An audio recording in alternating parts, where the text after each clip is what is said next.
Hello there, World of Tankers, and welcome to the channel. I'm your host, Blitz, and in today's video, I'll be breaking into the top 3 worst tech trees to grind as a new player in World of Tanks Blitz. There are 44 tier 10s available for grinding as of right now. And some of them are really good, like the 60 TP and the Minnow are absolutely fantastic. With their high alpha, great gun depression, and decent mobility, they are almost impossible to counter while used hull down. But then we break into the vehicles for today's video, and starting off in the number 3 position, we have the CS63. While I don't think that this is the worst tank in the game for beginners, I don't think it's a good tank by any means. It's just the most average vehicle ever, and you're just not going to enjoy it. The CS63 does have some cool things going for it. I would say the major one is its reverse speed. The vehicle with improved gear oil can increase its reverse speed by 4 kilometers per hour. Judging that the vehicle already reverses at 23, that means you can get this tank to reverse at 27. So yeah, it's good at getting out of situations you put it in. Unfortunately, everything else about the vehicle is quite mediocre. Its accuracy is 0.317, which is not good for a vehicle that only has 340 alpha. Its DPM is one of the worst for a medium in tier 10, and it doesn't have much armor. Like, yeah, you'll get a troll bounce here and there, but so will you in a Leopard 1 and a Sheridan, so can't really say the armor's all too impressive either. Essentially, the CS63 is a worse AMX 30B or Leopard 1 with no real advantages, to be completely honest, and that's why it's in the number 3 position. But just because it's not a great tank doesn't mean that you're going to do awful every game you play in it. So let's hope this is a game we do well. We're going to start off by moving into this bush right here. The enemy team has an M46 Patton and a standard B. We can actually see the Patton right in front of us, and we can see the standard B. Unfortunately, we have half of our team going down, which is never ever a good thing. We are just going to chill in this current position though, and we're going to wait. Let's see if we spot anybody. Hello? Well, we do spot the Patton. Are we detected ourselves? No, we are not detected, which is obviously good. We got the standard B moving up. Let's move up ourselves. Oh, we also got a 50B over here. Alright, well, we're going to get a nice snap-a-rooney into that player. And our 704 has, well, most likely gotten himself self-deleted already. But we do get another shell into the enemy standard B. Unfortunately, the 704 has literally killed himself. Like, he's done. Well, we got a nice shell into the Conf Panzer 70. We have 2 mills on top of the hill as well, which is okay. They'll cause some distractions. Oh, we got the standard B who actually surprises me on his poke and gets a bleed out. Well, not a lot we can do right now except wait. The AMX 50B looks like he's going to make a push wide, and he's going to try and possibly clip me out. So we got 1 shell into his vehicle. We're going to keep on backing up, and we get 2 clips into his tank. Then we keep on backing up. And now we've gotten a Mill 2 over here, which obviously is going to be quite a big threat for this AMX 50B. We get another shell in, and he is... Wow. Okay, crazy, bro. Crazy. Absolutely insane. Our Mill 2, like, lags out mid-battle, misses the shell, and now we are in a really bad situation up here, so I'm leaving. Goodbye. Thankfully, this tank is fairly mobile, and we can use that mobility to get out of this position. Not too bad. Alright, now we wait here. The Conway is obviously right in front of us, and I'm not too worried about the Conway, actually. I would expect us to be unspotted at this point, so we're going to aim in right on his vehicle. Get a free 290 damage into his tank, and we reload. Okay, not too bad. We're not dead. That's obviously the most important thing, and our team is getting out good bleeds, which is also quite important. Get another shell into the Conway, and he misses us, which is also very important. We are at 2,900 damage, which is a decent result, and we are up on base cap, which is also a very important thing. We're going to get a shell that bounces the flat side of the Conf Panzer 70. Pretty sad if I say so myself. Let's aim it again. There you go. We do get the shell into the KPZ, breaking us 3,000 damage. Unfortunately, we do get cleared in the process. The IS-7 gets a nice shell out, and the K91 is hopefully going to get 0 pens into the Conf Panzer 70. Will he pen the final one? Yes, he does. The IS-7 gets the clearing shell right before he dies. 900 on the base cap, and all the minnow has to do is finish off the Patton. Unfortunately, he misses the first shell. There you go. He gets the clear on the Patton. Now the K91 just needs to live. He somehow does. And just like that, we won on base cap. Well, that was a very interesting game, to say none the least. But this was a good example of why the CS63 struggles. It doesn't have enough damage per minute to really fend for itself when you are getting pushed. It doesn't have any hull down armor, so you can't really hold, and you are very reliant on your teammates, which you saw we needed that Emil too. Unfortunately, our Emil kind of just YOLO'd and didn't even shoot the 50B, which was really unfortunate, but we won. We did 3,300 damage, which is alright, and I'm surprised we actually did a victory in that battle. But that is the first vehicle in today's video, as I said, putting itself in the 3rd place position. It's not the worst tank ever, but it is definitely not a good tank. Now we move up to the 2nd place position, which is the Leopard 1. Now the Leopard, as I just said, is better than the CS63, so why is it going into the number 2 position? Well, that's because people get very overconfident in this tank. If you're running Gun Rammer, it has 3,950 DPM, which makes it literally the 3rd highest damage per minute tank in Tier 10. Not only that, but the vehicle has incredible accuracy. It's the most accurate Tier 10. It's got incredible mobility. It's got really good view range. Everything about the Leopard 1 is fantastic. It's got decent gun depression. The biggest downside of the Leopard is that it doesn't have a lot of armor. And it's less than the CS63 to a point where you can HE it in the sides, you can HE the lower plate if you have a 150 or a 130. That's a big problem, because newer players think, oh, it's got so much DPM and this and that, and they play it aggressive and they get nuked. This is a vehicle that you really want to play kind of like a sniper, and you need to use your mobility to take advantage of your opponents, but from a slight distance. You don't want to camp to the point where you're not supporting your team, but you also don't want to frontline unless you are forced to by the turning events of the battle, because this is the kind of tank that does well when it's able to play like a tank destroyer. I mean, we just went over, it's got incredible accuracy and super high DPM, so I mean, why wouldn't you want to stay further back and use the incredible accuracy? There's no point to use it frontline, but in this game we might just have to. I'm obviously going to ping that I'm going to be making my way up the bridge, but we'll find out. We have a TVP, we have a no camo object 140, which not the most promising. We're going to find out what the enemy team does, though. We're going to move right to this crossing here, and we have the enemy KPZ. Get a nice 340 damage shell out. However, I don't appear to have much support, which is very, very lame. Let's aim it on the 50B. There you go. 2 low rolls so far from this gun. Not the most promising. That 183 is staring at me, and there's no way I'm poking with a 183 staring at me. Well, actually, he's not looking at me anymore, so we're just going to aim it on the 50B again. There you go. Nice 400 roll into his tank. And at this point, I am going to leave if I can. The 50B does hit that shell. Unfortunate, I guess.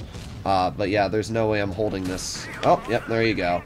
Something shoots me in the rear for 800 damage, lights me on fire. Just like that, our vehicle is basically crippled. I don't even know what hit me. I seriously don't. It has to have been like maybe the YAG or something, but oh well, nothing I can really do about it. Oh, we're spotted again. Let's see if we can get out, though. You can see just how fragile this vehicle is. Nobody on our team wanted to support me on the bridge, and that's obviously really bad for me. And we also have an AFK Super Conqueror, which is also really bad, but at least we've distracted our opponents, which is quite an important thing to do. Stopping the enemy team from doing their job is probably the most important thing in this game. We have the KPZ, and what I'm hoping right now is that we can get behind this KPZ, get 1 shell into his vehicle. Nice. Okay. We've got our adrenaline on. Not able to get another shell out just yet into his tank, but there you go. Nice 356 shot right there. We got our adrenaline still going, and we can just kind of wait in this spot right now. We'll see. I mean, there's the 140. There you go. Nice 330 shell into his vehicle. And we reload again. 3, 2, 1. There you go. Nice 450 shot. We're already up to 2,500 damage. See, the Leopard is one of those tanks that I actually think is incredible. Like, this vehicle can do insane things when played properly, which is unlike the CS63. The CS will not do insane things when played properly. It will probably do slightly above average, where this tank, it's actually really, really good in almost every result, so it can do well in very, very, you know, good situations given to it. Now, the Jagdpanzer is obviously around this corner here, but he's not able to hit me currently, so we're going to get a nice shell into the IS-7. We're going to wait right here for now, and we're going to try and bonk the IS-7 again. There you go. I was very surprised the IS-7 ended up hitting that. However, it does not matter, as we're going to load a heat shell. We're going to finish off that player. We have the rear of the Jagdpanzer in front of us, and if the Jag backs up just a little bit, we'll be able to hit him. However, I'm just going to move up myself. We still have the side of the Jag. There you go. One easy shell into his vehicle. And we're going to aim it on this tank. There you go. Another nice shot for 375. Houri's going to poke him, and the Houri finishes him off. I mean, it's a Houri, so you never miss in that tank. So that was a pretty good game. And it was definitely a good showcase on where this vehicle does quite good. We put ourselves in a spot that I wanted to get out of, and we were able to get out of it, but it took me a lot of effort to do so. I still don't know what shot me. Like, I really don't. But we did pretty good, 5,229 damage, and that was because we knew that we couldn't hold the bridge. So I left, went low, and looked where the biggest weak spot on their team was, took advantage of that by farming from a safe distance, and we were able to come back with a victory. So the Leopard one is fantastic, but if you're not good at the game and you decide, oh, I'm not going to leave and I'm going to stay on the bridge, or I'm going to do this, that's when the Leopard really falls apart. It's, I think, currently the worst performing, or it's one of the worst performing vehicles on overall 30-day statistics, and it's just not surprising to me because of its overall playstyle. The number one vehicle for today's video is this, the WZ-132-1. It's a great tank, and it's probably one of my favorite lights in the game currently, but that doesn't mean it's very good at the game, especially if you don't know what you're doing. The WZ-132-1 is an incredibly challenging tank to play. It features a gun that hits pretty hard. It's got 360 damage per shot. It's the same as the Leopard 1 we just went over. But its DPM is about 700 less. Yeah, that's already a big disadvantage. But the vehicle also has worse accuracy, it has worse aiming time, and instead of 8 degrees of gun depression, it has 5. The only advantage it has over the Leopard 1 is adaptive concealment, which honestly is an amazing ability. It lets your tank get unspotted 3 seconds faster, and it lets you know who has spotted you, which is insane. Those are huge knowledge capabilities that will help you in the battle. The problem is, it's just on a tank that is very hard to play. If you get on a map that does not support light tanks, you're already screwed. Like, if we get Dynasty's Pearl or something like Himmelsdorf, the capability on this tank is already stripped away. And when you pair that with the fact the vehicle has 0 armor, it has some of the worst modules in the game. I mean, you literally get shot anywhere on the front. There's about a 20-30% chance you're getting lit on fire. There's a 30% chance your ammo rack's getting damaged. These are not good things. So, yeah, I would say it's a very fun tank to drive, and you can do well in it. But if you don't know what you're doing, this is definitely the worst tank for you. Wow, what an incredible team for my first battle in the WZ-132. 1,800 damage was top on my team, and they had 1, 2, 3 players deal over 3,000 damage. There was no way in any world I was ever going to do anything in that game. That's the problem with the WZ, though, especially with the skill-based matchmaking that Wargaming currently has in the game, is that you are not able to really carry your teammates with this tank. It doesn't have the alpha damage to do that. It doesn't have any gun depression. It doesn't have holding potential. So you're basically hoping that your teammates aren't going to die, because this tank isn't going to change the battle's outcome all too often. But that doesn't mean it's a bad tank. I still think it's a very enjoyable vehicle to drive, and it does have moments when it can be very fun. It's just that, unfortunately, to have fun, you have to have a good team, which is very tricky nowadays. So we have our TVP. We have a lot of, honestly, enemy tanks that I'm quite nervous about. There's the enemy TVP. Okay, I'm going to drive up this hill, and we're going to see if I can get a bonk into the enemy TVP, possibly. Oh, we got the patent spotted. Bonk, there you go. Ooh, what a nice roll. 300 damage into that enemy player from a 360 alpha. Bruh. Alright, well, I knew the Yag or something nasty was going to be back there, and indeed, that was the case. Alright, we're going to move up. We're going to aim it on the TVP. There you go. 385 shot. Not bad. We know where their one tank destroyer is already, so I'm just going to aim it on the TVP again. There you go. Nice 360 shell. I mean, we've done 1,000 damage, which is alright, but we have to leave this spot now because there's a Kampfpanzer who's going to move up, and I don't really want to deal with that. So yeah, how do we want to do with this Kampfpanzer? Well, we get one shell right into his vehicle there. He shoots, which means we can aim it on the KPZ again. Unfortunately, we're not able to hit that shot, but at least we got a shell into the KPZ. Our Leopard 1 is still holding up top, which is important. So we got that.